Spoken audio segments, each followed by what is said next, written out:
the Better Homes and Gardens real estate career. His company has over 200 agents and 6 offices and is the largest brokerage firm in Central Virginia with over $5 billion in sales volume over the last 10 years. Jeff is a 1987 graduate of the University of Virginia, where he was an All-American soccer player and played on the football team as well. Jeff and his wife and their 4 children live in Charlottesville. Jeff is a 23-year veteran of the real estate industry, has been a top producer, managing broker, and head of the company's New Homes division. Jeff is the former Charlottesville Area Association of Realtors Realtor of the Year and Salesperson of the Year. He is currently on the board of the Charlottesville Regional Chamber of Commerce, the Charlottesville Police Foundation, and the I Have a Dream Foundation in Charlottesville. Please join me in welcoming Mr. Jeff-Gaffney.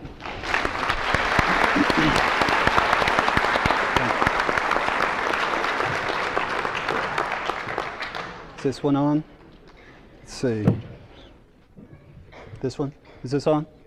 Oh. Now we're on. Thank you. Are we on? Yes. Thank you, Principal Bonham. And first of all, congratulations to the students for successfully completing your Catec project. This is a big deal, and give yourselves a round of applause.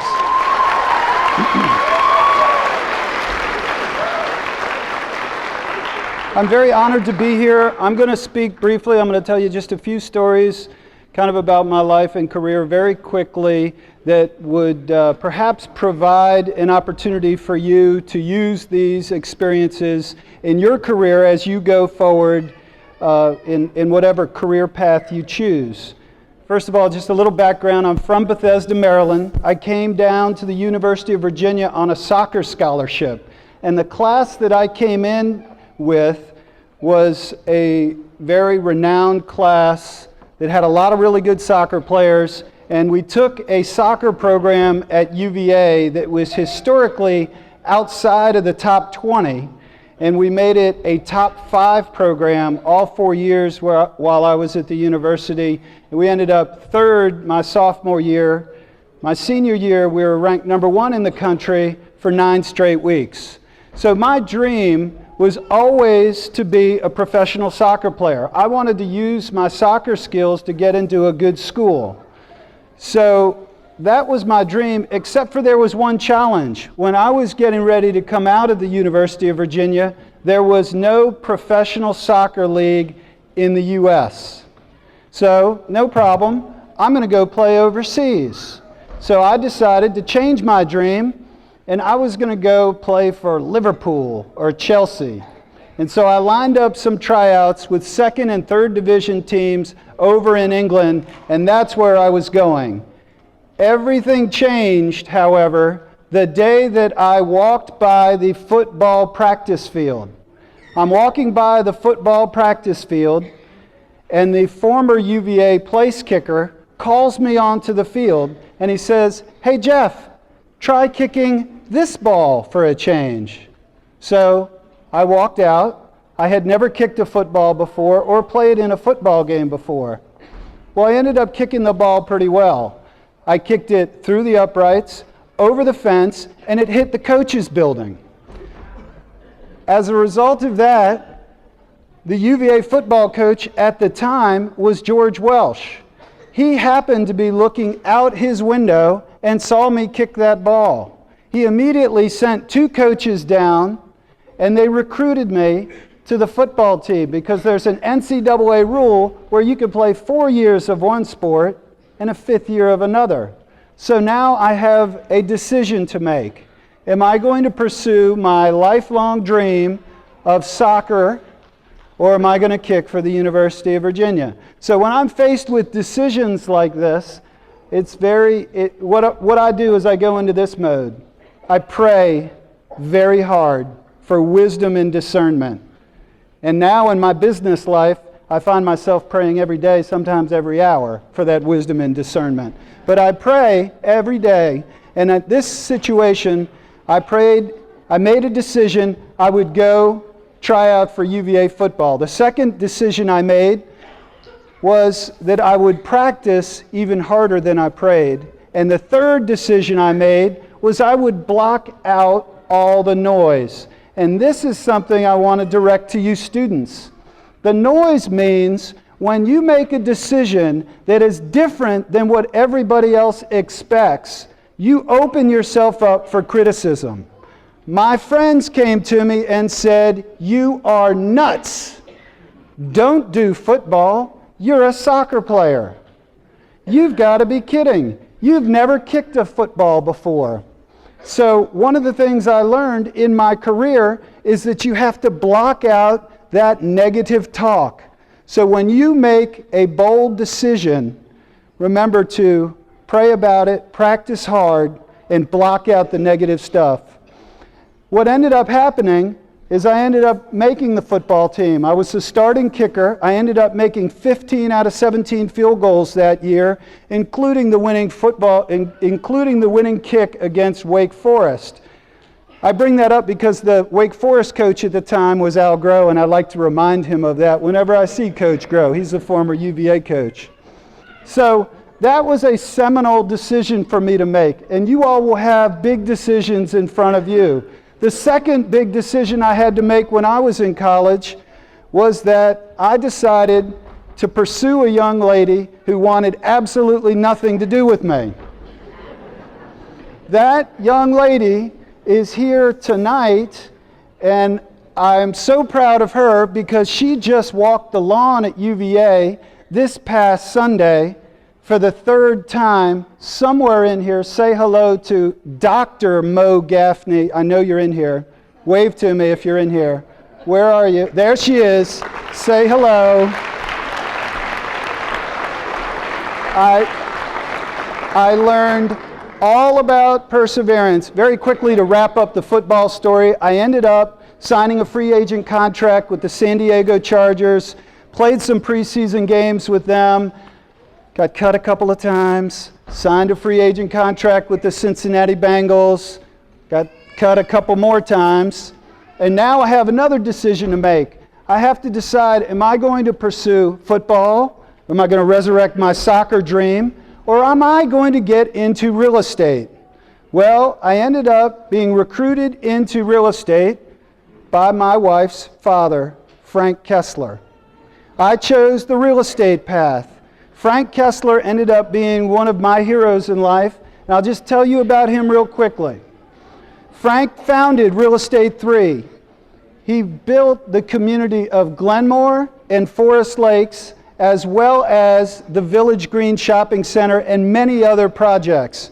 He was one of the greatest real estate entrepreneurs to ever walk the grounds in Charlottesville. So I'm on my real estate career. Off we go. I'm married. I have 4 kids. Life is great. Until Christmas Day, 1999, when Mo's father, my hero, walks in and says he has terminal cancer. At that point, everything changes. And for anybody who has watched a loved one suffer with cancer, you will agree that cancer can be the worst of times and it can be the best of times. And that sounds weird, but let me just explain. It's the worst of times because you see a loved one who is basically passing away right in front of you. It's the best of times because you cherish every moment that you're with that person.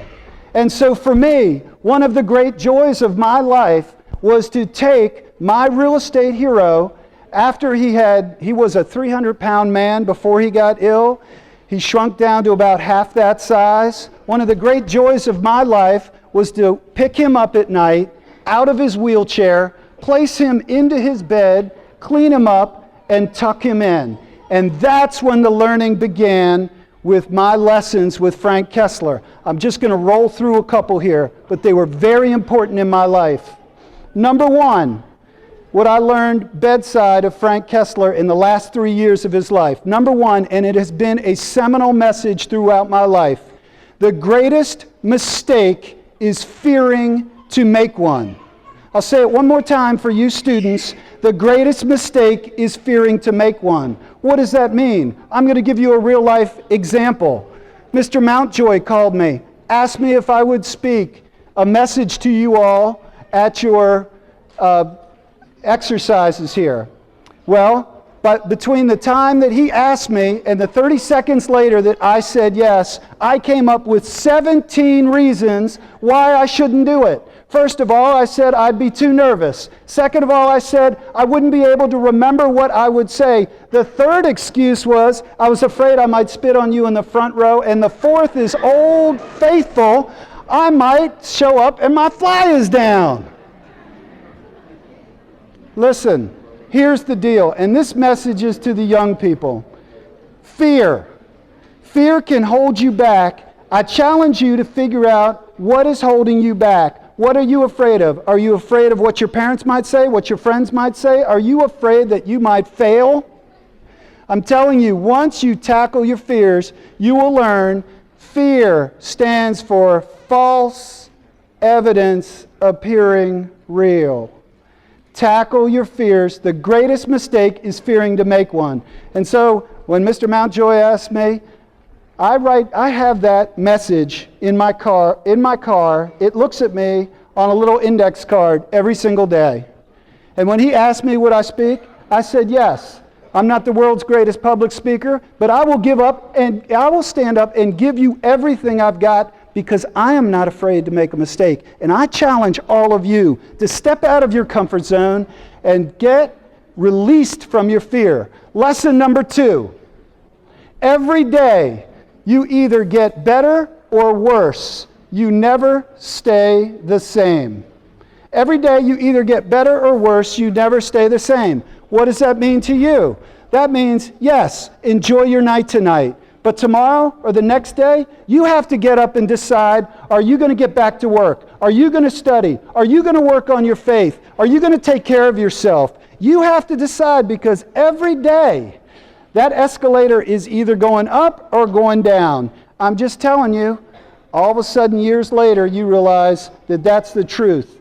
You never stay the same. You're either putting together improving days or you're getting worse. Lesson number 3, and I'm putting a wrap on here. Lesson number 3, show me your friends, I'll show you your future. What does that mean? You all know, we all have friends that go places they shouldn't go, say things they shouldn't say, do things they shouldn't do. You have to decide, are those the people that match up with your core values? You have got to take inventory of who your friends are. Show me your friends, I'll show you your future. And here is the last message that I want to give you. My 86-year-old father lives in this town in a nursing home. I get to go see him every week. Last week I went to go see him, and he's in a wheelchair. He's a World War II veteran, and that demographic is not very, shall we say, huggy. They don't give out a lot of affection. I was getting to leave last week when my father called me over, and he said, "Jeff, come on over here." And my father pulled me down and he caught me by surprise. He laid a hug on me. And I remembered the last time my father hugged me was the night of my high school graduation. So I challenge you tonight, before you leave, find 5 people to say thank you to. Find 5 people that you can lay a hug on tonight. And if you can't find the 5th person to hug, come see me and I will do it. Thank you very much. Congratulations.